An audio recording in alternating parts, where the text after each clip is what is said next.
Next, we will discuss the root test, which is the second of the two tests for absolute convergence, and the first one being the ratio test, which you can see right now.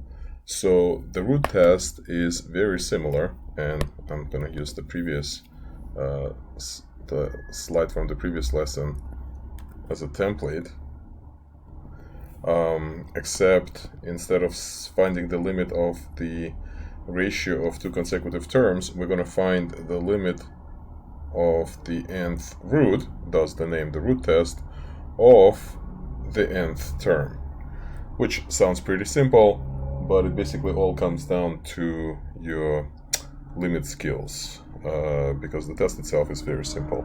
Take the nth root of the nth term, and if that is less than 1, the limit of that is less than 1, then the series converges absolutely, and if the limit is greater than 1, then the series diverges, and if the limit is equal to 1, then the test is inconclusive.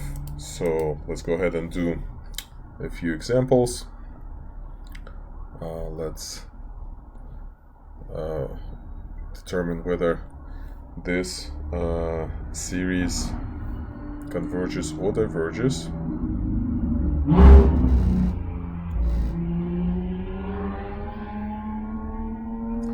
And let's do the full process. First, we're going to try to recognize if it's geometric, which it isn't, then whether it is telescoping, which it is not, and is it p-series, doesn't look like it.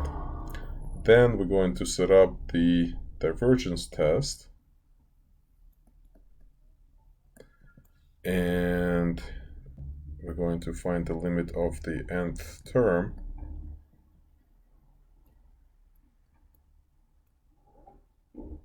as n goes to infinity, and in this case it will be the limit of what's inside is 3/4, so we're going to be raising 3/4 to the power infinity, and we know that any number less than 1 raised to the power infinity will give you 0. So the divergence test is inconclusive. Now we're going to set up first pick and then set up one of the convergence tests. And let's go ahead and set up the root test. So to set up the root test, we're going to look for a limit of the nth root of the nth term. And I think I should add here, we're looking for the absolute value here inside of the radical. So here I should throw the absolute value, but because everything is positive inside of the absolute value, we don't need the absolute value, and once you get rid of the absolute value, the nth root kind of cancels the nth power, and we simply end up with the following limit, which is equal to 3/4 as the limit of a rational function with same degree numerator and denominator, and because it is less than 1, we conclude that the original series converges, and the reason is by the root test. Let's try another example. This time I'm going to skip the first 2 steps and jump right into setting up the root test. And we're going to set up the root test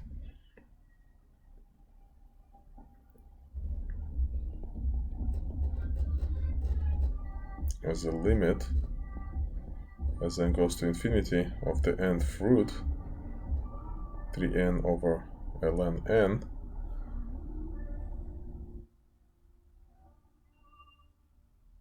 to the power n. And just to make sure that n is ln of n is positive, let's just start here at 3.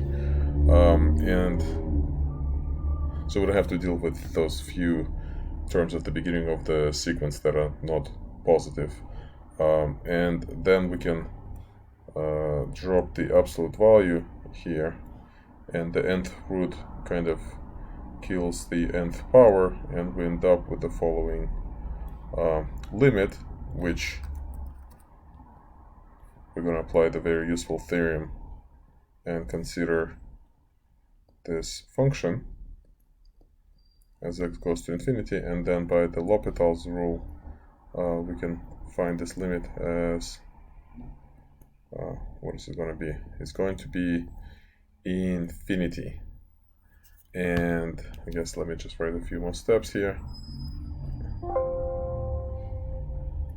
It's a limit as x goes to infinity of 3x, which is equal to infinity, which is greater than 1.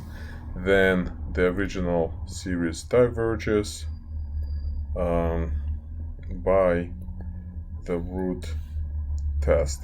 Now, in this case, by the root test, in this case, we probably would have detected the divergence by using the divergence test.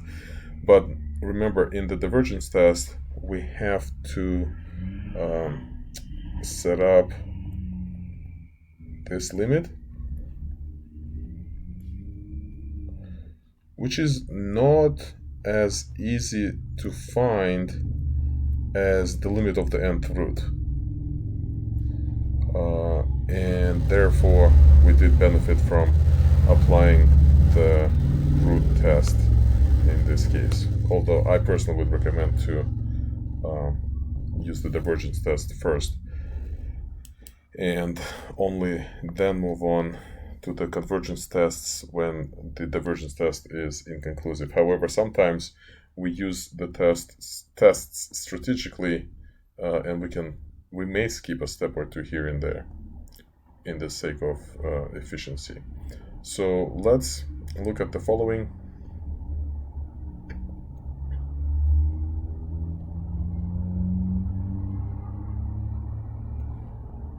Series, and let's set up the ratio test. Root test.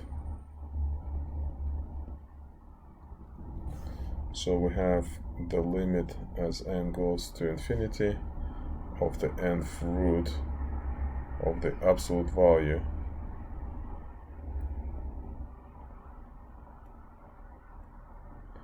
but since everything inside is positive, we can get rid of the absolute value, and then the nth root kills the nth power, and we end up with the following limit, which is equal to 1 because it's a rational function with the same degree in the numerator and in the denominator and the same leading coefficient.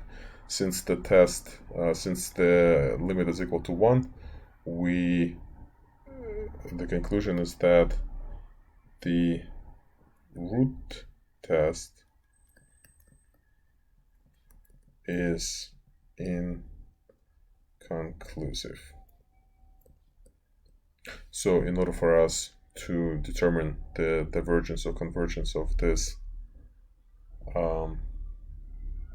series, we may have to do something else, and that something else could be simply the divergence test.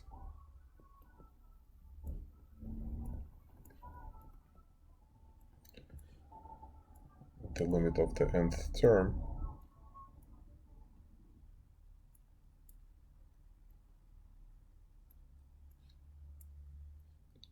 it looks like it will be equal to, well, it's definitely not 0, right? Because we have something positive around 1 and greater than 1, not less than 1, raising to the power n, which is most likely going to infinity. So this particular series diverges by the divergence test. The root test was inconclusive.